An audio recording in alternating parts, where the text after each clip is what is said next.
नमस्कार दोस्तों, स्वागत है आपका हमारे YouTube चैनल पर। दोस्तों, मेरा नाम अनिश कुमार पांडे है। आज जो मैं आपके लिए इंपॉर्टेंट वैकेंसी लेके आया हूँ ये है डीआरडीओ। डीआरडीओ ने हाल ही में एक नया नोटिफिकेशन निकाला है जिसमें ये बताया गया है कि डायरेक्ट एग्जामिनेशन के थ्रू यहाँ पर आपकी भर्ती होने वाली है। दोस्तों, अगर आप इसमें एक बार सेलेक्ट होते हैं तो आपको 50,000 से ज्यादा सैलरी पर मंथ देखने को मिलेगी। यहाँ पर जो एज लिमिट की बात कही जा रही है वो है 18 से लेकर के 48 साल। जी हाँ दोस्तों, इस समय हाल ही में डीआरडीओ ने जिस इम्पोर्टेंट पोस्ट के लिए यहाँ पर भर्ती निकाली गई है वो है fireman, stenographer, junior translator officer, administrative assistant, जो कि एक बेहतर जॉब मानी जाती है डिफेंस के अंदर। यहाँ पर एक रिसर्च ऑर्गेनाइजेशन है जो कि इसका अगर हम पूरी तरह से फुल फॉर्म आपको बताने की कोशिश करें तो department of defence research and development organisation है, जो कि एक ऑटोनोमस बॉडी है। ये गवर्नमेंट ऑफ इंडिया के लिए डिफेंस से रिलेटेड नए नए हथियारों को बनाता है। इस समय डीआरडीओ के द्वारा जो वैकेंसी निकाली गई है इसमें टोटल पोस्ट है 4156। यहाँ पर यह नोटिफिकेशन आउट कर दिया जा रहा है। 15 जनवरी से इसका फॉर्म भरा जा रहा है और 15 जनवरी से लेकर के 15 फरवरी तक आप इसका फॉर्म देख सकते हैं। दोस्तों, यह नोटिफिकेशन डीआरडीओ की ऑफिशियल वेबसाइट पर निकाली गई है जहां पर डिटेल में बताया गया है कौन कौन लोग यह फॉर्म भर सकते हैं, क्या एलिजिबिलिटी क्राइटेरिया है और सेलेक्ट होने के बाद आपको इसमें कितना पे स्केल देखने को मिलेगा। यहाँ पर अगर हम एप्लीकेशन फीस की बात करें तो जनरल, ओबीसी, ईडब्ल्यूएस के लिए 100 रुपया रखा गया है। वहीं एससी एसटी समुदाय के लिए यहाँ पर आपसे किसी तरह का कोई चार्ज नहीं लिया जा रहा है।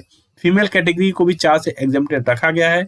दोस्तों, इस नोटिफिकेशन में अच्छे से बताया गया है कि आप ये फॉर्म कैसे भरेंगे। अगर फॉर्म भरते समय आपसे अगर किसी तरह की कोई गलती होती है तो आप उसको कैसे करेक्ट कर सकते हैं और करेक्शन का कितना चार्ज लगेगा। एक बार मैं आपको एक समझा देता हूं। अगर आप एक बार पहली बार करेक्शन कर रहे हैं तो यहाँ पर आपसे 200 रुपया लिया जाता है। वहीं अगर आप सेकंड टाइम कर रहे हैं तो आपको 500 रुपया लिया जाएगा।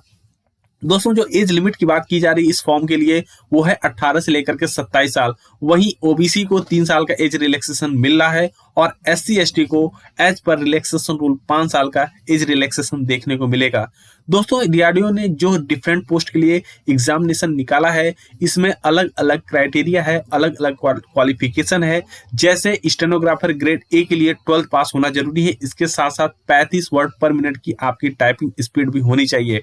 वही असिस्टेंट के लिए जो कि एडमिनिस्ट्रेटिव असिस्टेंट कहलाता है, इसके लिए भी 12th पास मांगा गया है। लेकिन यहाँ पर जो स्पीड मांगी गई है, टाइपिंग स्पीड, वो है 30 वर्ड पर मिनट। इसके अलावा स्टोर असिस्टेंट के लिए जो कि सिर्फ 12th पास मांगा गया है, सिक्योरिटी असिस्टेंट के लिए जो कि सिर्फ 12th पास मांगा गया है, वही जूनियर ट्रांसलेटर ऑफिसर के लिए बैचलर की डिग्री की रिक्वायरमेंट है।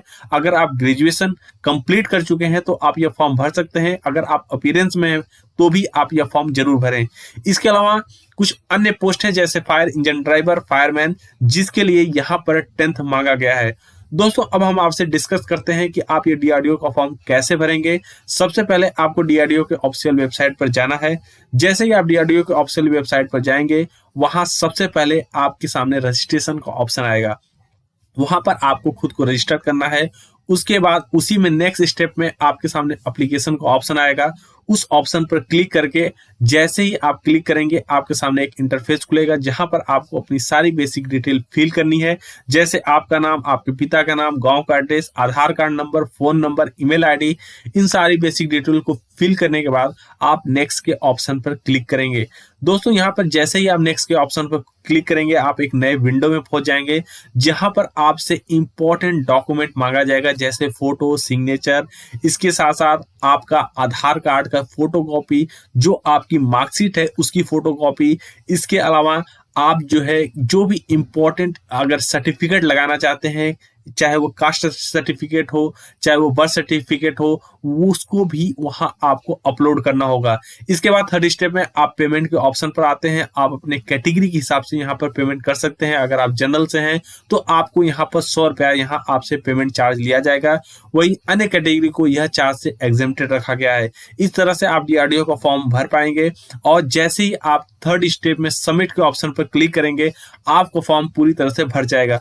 दोस्तों, फाइनल सबमिट करने से से पहले आपको एक बार वापस रीचेक करना है, क्योंकि यहाँ पर फॉर्म से ज्यादा करेक्शन चार्ज लग जाता है। इसलिए अगर आप किसी तरह की कोई गलती करते हैं तो आपको पहले ही इसको चेक कर लेना है, ताकि वो गलती आपसे न हो, क्योंकि यहाँ पर करेक्शन चार्ज 200 रुपया आपसे लिया जा रहा है और सेकेंड टाइम 500 रुपया तक आपसे वसूल लिया जाएगा। दोस्तों, अगर आपको हमारी वीडियो पसंद आ रही हो, हमारे चैनल को लाइक करें, सब्सक्राइब करें, अपने दोस्तों के साथ जरूर शेयर करें। धन्यवाद साथियों।